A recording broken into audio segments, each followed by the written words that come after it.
যে আমাদের 5টি আসন জামালপুরের আপনারা যে উপহার দিয়েছেন বাংলাদেশ জাতীয়তাবাদী দলকে, এটাকে সমুন্নত রাখার জন্য আমরা 5 জন একসঙ্গে কাজ করব। এবং আমি গতকালকেও বলেছি যে আমরা 5টি আসনের 5 ভাই একসঙ্গে জামালপুরের উন্নতি চাই।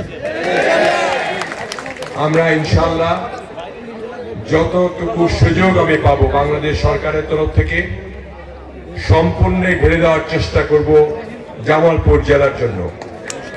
এবং জামালপুর জেলার মানুষ যাতে, আমরা যে অবহেলিত ছিলাম, নিগৃহীত ছিলাম, অনেক গরিব অঞ্চল রয়েছে, আমাদের 5টি আসনেরই অনেক চর অঞ্চল রয়েছে, সেই চর অঞ্চলের যাতে করে উন্নতি সাধন করে আমরা সমন্বিতভাবে একসঙ্গে একযোগে জামালপুরকে একটি মডেল জেলা হিসেবে পরিণত করতে পারি। সবচেয়ে সুখের কথা হলো যে এবারের মন্ত্রী পরিষদে আমাদের প্রায় 35টা মন্ত্রণালয়ে আমার বন্ধু বান্ধব অথবা জুনিয়ররা রয়েছে।